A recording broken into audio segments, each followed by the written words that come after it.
Halo semuanya, terima kasih sudah klik video ini. Mimin doakan semoga kalian selalu diberi kesehatan dan selalu berbahagia. Di video ini kita akan membahas lanjutan anime Tokyo Revengers season ketiga yang diambil dari versi manganya. Jadi bagi teman-teman yang hanya ingin menonton dari animenya saja, Mimin sarankan untuk berhenti menonton sampai di sini. Namun jika teman-teman masih pengen tahu spoilernya, maka kalian sudah menonton video yang tepat.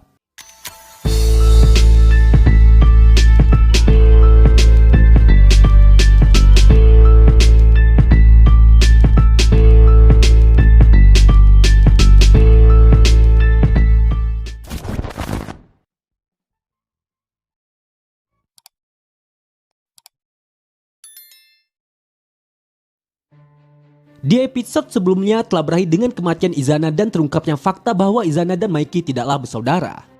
Sementara setelah Kisaki mencoba melarikan diri setelah dia membunuh Izana, Takemichi yang tidak mau membiarkannya kabur begitu saja, akhirnya berhasil mengejar Kisaki dan terjadilah baku hantam di antara mereka.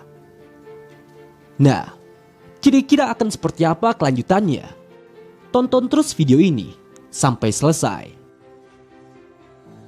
Di tengah pertarungan terakhir antara Takemichi melawan Kisaki, tiba-tiba saja Takemichi mendapat penglihatan dari kejadian seseorang yang sedang bersama Hina. Takemichi tidak tahu kejadian apa yang baru saja dia lihat barusan. Namun ketika Takemichi melihat Kisaki yang terus tertawa setelah mengetahui kebenaran bahwa Takemichi adalah seorang pelompat waktu, di sini Takemichi pun langsung saja menanyakan sesuatu yang membuat Kisaki seketika terdiam.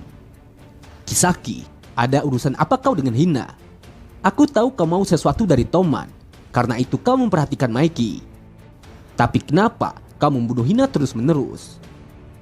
Sementara ketika Kisaki baru saja menjawab begitu ya, ternyata aku gagal Lagi-lagi Takemichi pun kembali mendapat penglihatan yang sama tentang kejadian antara Hina dan Kisaki yang bertemu di tempat ini. Di tengah turunnya salju yang lebat, di sana Kisaki berniat memberikan cincin kepada Hina untuk melamarnya menjadi istrinya. Namun Hina menolaknya. Dan dari penolakan itulah sifat Kisaki menjadi lebih busuk daripada sebelumnya. Hingga dia pun langsung ditinggal oleh Hina begitu saja di tempat itu sendirian. Lalu kembali lagi ke sisi Takemichi saat ini, yang mana setelah dirinya mendapatkan penglihatan barusan, Takemichi akhirnya menyadari bahwa tempat ini adalah tempat di mana Kisaki menyatakan cintanya kepada Hina di masa depan. Namun ketika Takemichi baru saja ingin memastikan hal itu kepada Kisaki, sayangnya Takemichi sudah terlambat. Karena Kisaki sudah menodongkan pistolnya kepada Takemichi sembari berkata, "Takdir kita berakhir di sini. Karena ini akhir kita berdua. Aku akan menceritakan semuanya." Mulai dari sini Kisaki pun akan menceritakan tentang masa lalunya bersama Hina saat mereka masih satu sekolah. Sejak kecil semua orang selalu memanggil Kisaki sebagai seorang jenius. Dia berpura-pura tidak peduli tentang hal itu. Tapi Kisaki menyukai Tachibana Hinata. Dan Tachibana Hinata pasti juga menyukai seorang jenius seperti dirinya. Ya, setidaknya seperti itulah yang Kisaki pikirkan sebelum seorang pahlawan muncul di kehidupan mereka dan mencuri hati Hina darinya. Pahlawan itu tidak lain adalah Hanagaki Takemichi. Sejak saat itu Kisaki selalu mengikuti Takemichi kemanapun dia pergi. Dan di saat itu jugalah Kisaki mendengar impian Takemichi yang ingin menjadi preman nomor 1 di Jepang. Pada awalnya Kisaki masih tidak tahu apa itu preman dan bisakah mereka menjadi pahlawan. Tapi karena obsesinya yang ingin merebut hati Hina kembali dengan menjadi pahlawan seperti Takemichi, akhirnya Kisaki pun mulai mencari preman di Jepang dan menghubungi mereka.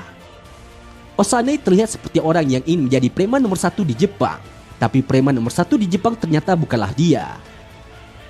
Sejak saat itu Kisaki terus mencari lebih jauh lagi untuk menemukan sosok preman nomor 1 tersebut.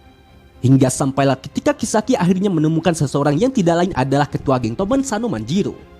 Dimulai dari sanalah semuanya bermula. Lebih tepatnya pada musim panas tahun kedua SMP saat Kisaki sedang menjalankan rencananya. Secara tidak sengaja Kisaki pun bertemu lagi dengan Takemichi.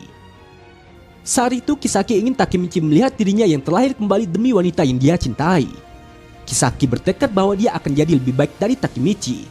Dia akan menjadi preman nomor 1 di Jepang. Dan mimpinya tidak akan setengah-setengah seperti Takemichi. Dia telah menyusun rencana dan harus mengundang orang penting seperti Maiki agar semuanya bisa berjalan dengan lancar. Hingga setelah Kisaki menemui Maiki dan memperkenalkan dirinya sebagai Kisaki Teta, maka tidak diragukan lagi, bagi Kisaki Maiki lah yang akan menjadi preman nomor 1 di Jepang.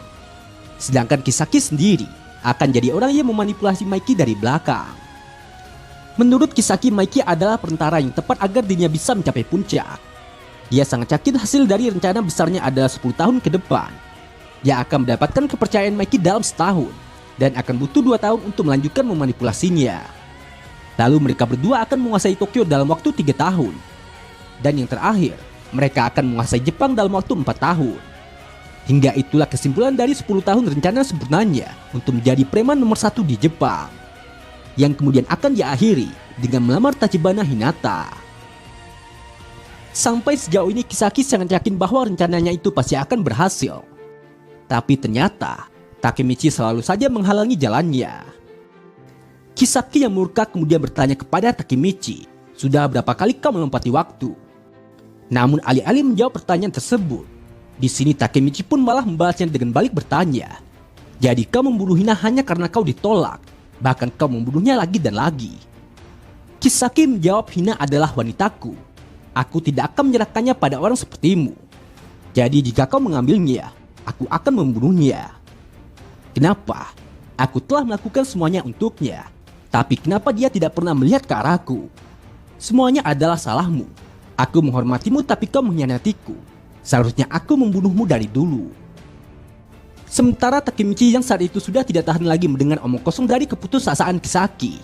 Dengan cepat dia pun langsung saja menendang tangan Kisaki hingga membuat pistolnya terlepas dan jatuh ke tanah. Bahkan sebelum Kisaki sempat mengambil pistol itu kembali, di sini Takemichi lah yang lebih dulu mengambil pistol tersebut dan langsung menodongkannya kepada Kisaki sembari berkata, "Dari awal harusnya seperti ini. Matilah." Sementara di saat Takemichi berniat untuk membunuh Kisaki karena itu adalah pilihan terakhir yang dia miliki, di lain sisi kita pun dapat melihat bagaimana hasil dari pertarungan antara Draken melawan Hanma.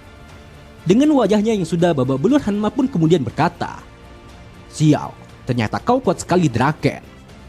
Lalu kembali lagi ke sisi Takemichi yang saat ini sudah bersiap untuk menembak Kisaki dengan pistol di tangannya. Di dalam benaknya Takemichi pun kemudian juga berkata, "Jika aku membunuhnya di sini, maka aku dapat menyelamatkan Hina." Namun sebelum Takemichi sempat menarik pelatuk pistolnya untuk menembak Kisaki, tiba-tiba saja Hina dan Maiki malah muncul di sana hingga membuat perhatian Takemichi langsung teralihkan kepada mereka. Hina sangat kaget melihat Kisaki yang berada di tempat itu. Begitu juga dengan Kisaki. Dia yang tidak ingin Hina melihatnya dalam kondisi terpojok seperti saat ini.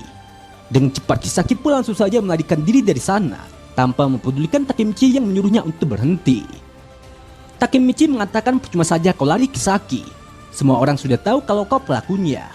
Jadi tidak akan ada yang percaya padamu lagi dan mimpimu yang menyedihkan itu sudah hilang."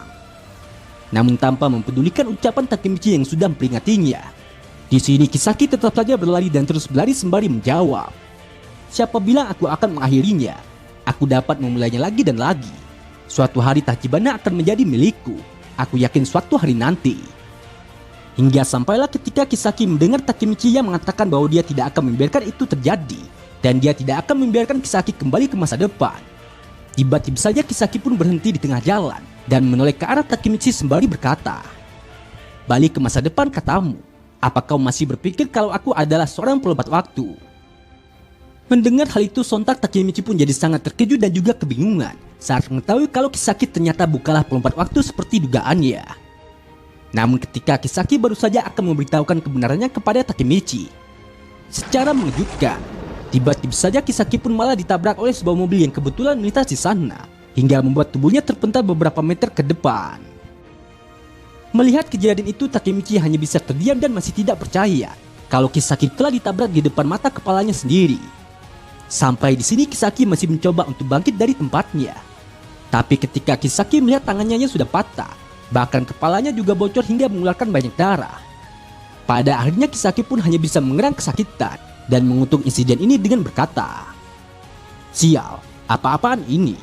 Apa yang terjadi? Aku tidak bisa berdiri. Sialan, aku tidak ingin mati."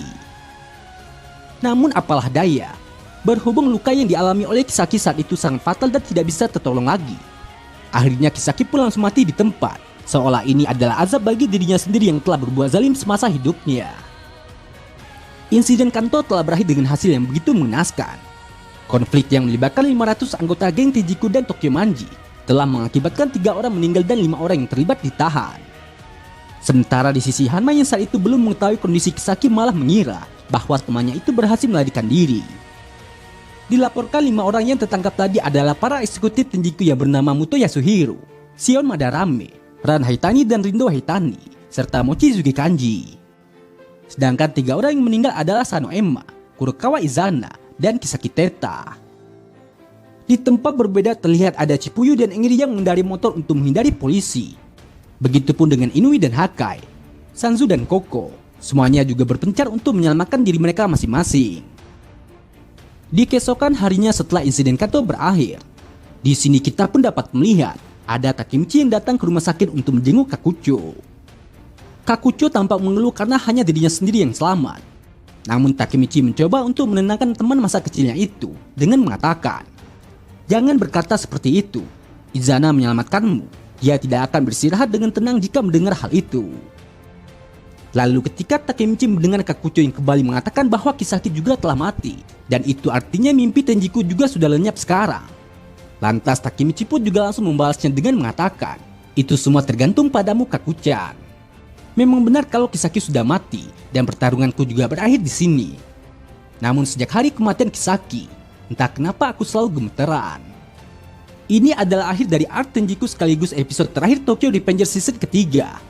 Tapi ketika ceritanya akan memasuki season keempat, permasalahan baru pun mulai timbul dan perjuangan Takemichi masih terus berlanjut. Nah, jadi inilah keseluruhan cerita dari video Tokyo Revengers season ketiga episode 13 kali ini. Terima kasih buat teman-temannya sudah nonton sampai selesai. Kira-kira akan ada keseruan apa lagi di season keempat nantinya? Tetap nantikan update video lanjutannya hanya di channel Onobe.